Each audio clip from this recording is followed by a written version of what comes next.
I'd like to share something about insulin that you probably have never heard before. And this is extremely revealing because most people are sitting on a confusion relating to insulin. They don't even know it's a confusion. And then at the end of this, everything is going to make total sense. There's a lot of great truths that you can figure out by looking in a subject that involves paradoxes and conflicting information.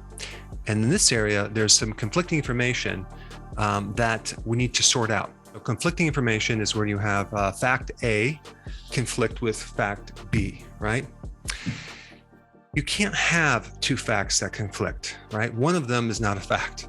So when you get these conflicting facts, you just have to go deeper and just figure out what is going on. But then you usually can find some really interesting information. Let's talk about this in relationship to insulin. The main reason why keto works, for so many problems and intermittent fasting is the benefits of reducing your insulin. So anytime you reduce your insulin, you get all these amazing benefits. And so there's even books on hyperinsulinemia, which is a state where you have this high insulin in the blood. So even if someone's a type 1 diabetic, they have to take a lot of insulin. And of course, the more they take, the worse things are for their health, right? I mean, the idea would be to take the minimal amount. But if we go through the function of insulin, most people do know that insulin lowers your blood sugar. That's a good thing. Other people might know that insulin helps your muscles grow. It has an anabolic effect on your muscles. And this is why even certain bodybuilders might take insulin or consume carbs to increase their insulin so they can develop their muscles. But if insulin is so bad or so dangerous in high amounts, why does it help you with your muscles? That sounds like a real positive thing. Well, when you start looking into the other purposes or functions of insulin, you find some fascinating information. You may have seen where I talk about people using insulin spray to spray insulin up their sinuses into this barrier that goes into their brain to help dementia. Wow, that's interesting because I thought like type 3 diabetes is considered Alzheimer's, and the more insulin, the worse off you are for your brain and your cognitive function, right? But why would they use this nasal insulin spray to improve the symptoms of dementia? Also, insulin is anti-atherogenic. It means that insulin is actually supportive for your arteries. Interesting, because we hear so much about how insulin destroys your arteries, contributing to the plaquing and clotting and calcification and heart disease. Now, this is another thing that's very interesting, and you probably need to be sitting down to hear this. Insulin actually lowers your LDL, the so-called bad cholesterol. Now, that's totally conflicting of what most people know, that too much insulin increases the bad cholesterol LDL, especially the small dense particle size, which is very pathogenic to your arteries. Now, here's another one. Insulin is a vasodilator and it helps to lower your blood pressure. Yes, it's totally true. Go ahead and look it up. But what about this thing called metabolic syndrome where you have high blood pressure, you have high LDL, and you're pre-diabetic? How can that be? Here's another one. Insulin actually lowers the production of glucose in your liver.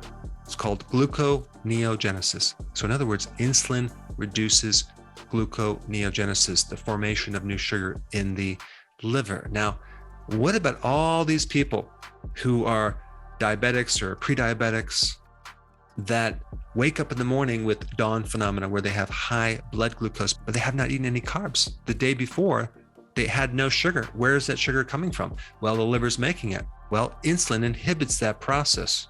Now, I already mentioned this thing with muscles. So insulin helps you develop and grow new muscles. It also prevents the breakdown of muscle, protecting against muscle atrophy. All right, but why do people with high levels of insulin, like hyperinsulinemia, have a very high incidence of muscle atrophy? Fascinating. All right, here's another one. Insulin helps you absorb potassium and magnesium. Yeah. But how can that be if people with high levels of insulin in the blood, hyperinsulinemia, have a deficiency of potassium and a deficiency of magnesium.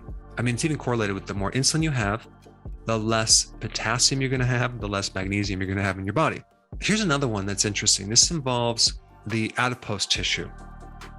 There's a term called lipolysis, and this basically is a term to describe the breakdown of lipids or fats. And insulin suppresses lipolysis, which is the breakdown of fat. So it preserves adipose tissue for a survival mechanism. It prevents the release of this fat. But what's interesting with people that have a lot of insulin in their blood, they have an aberrated, dysfunctional suppression of this lipolysis. It's not that they're going to start losing weight, at least initially, but they will lose fatty acids from the fat cells that end up in the arteries, okay, creating high levels of blood fats or lipids, okay? And yes, I'm talking about triglycerides, and yes, I'm talking about cholesterol and LDL. So again, we have another conflict of these so-called facts. All right, here's another fascinating one. Insulin is a potent anti-inflammatory. Wow. I mean, this completely goes against what so many people have been taught, that insulin creates more inflammation, like in a diabetic where they have all this insulin in their bodies, type 2, for example, they're just filled with inflammation, right? How can that be? I'll get to that point in about 30 seconds, okay? Just one last point I want to bring up about this is that insulin is also an antioxidant. It has antioxidant properties, completely the opposite of what occurs when people have all this insulin in the bloodstream. They have oxidation, free radical damage. They have these massive complications from diabetes. So it's another conflicting piece of information. I mean, just go ahead and look up the symptoms of hyperinsulinemia. That's too much insulin in the blood. You'll see higher risk for sleep apnea. You'll see lower testosterone, when in fact, insulin actually normally is supposed to increase testosterone. You also see high levels of uric acid. Well, did you know that insulin is supposed to help you lower uric acid? Interesting. And you also see a release or excretion of potassium with high levels of insulin. But insulin is supposed to actually preserve or retain potassium. So what the heck is going on here? Okay. Well, here's the piece of information that will make everything make sense. And it has to do with the control of insulin. You have the pancreas, the beta cells that make insulin, and it's sent through the body. And then it goes through the blood, and then it gets connected to an insulin receptor. It's the receptor that sends back information, the cells that make insulin, that tell that cell how much to make or how little to make. So really, the brain of this whole communication feedback loop is the receptor. And when that receptor becomes resistant, as in insulin resistance, then we no longer have the function of that hormone. The function of insulin can only exist if the receptor is receiving that insulin correctly, and then it tells the body what to do. In insulin resistance, we actually have an insulin deficiency. We have an insulin lack. And all those negative things I just talked about relating to insulin relate to a deficiency of insulin, not an excess. Yes, you may have an excess of insulin in your blood, but it's not affecting the receptor.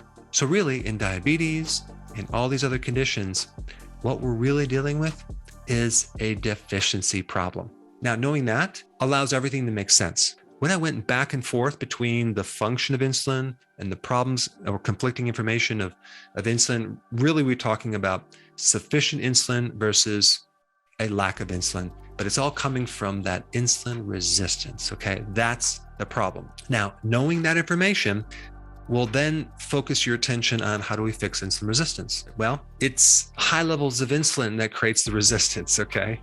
So the more that you increase that hormone, the less the receptor is going to work. The more carbs that you eat, the more insulin resistance you're going to have. It's the frequency of eating, okay, that creates insulin resistance. It's also excessive amount of protein can do it, because this excessive amount of protein turns into sugar. But then we also have other things too that can create a worsening effect of this receptor. Insomnia, stress, cortisol, like a lot of cortisol, certain medications like prednisone, which is cortisol, but stress is a big one. Also trans fats, also omega-6 oils, like all the ones that create inflammation. And then inflammation in general will create this insulin resistance. So how do we fix this problem? We get on the healthy version of the ketogenic diet. We do intermittent fasting.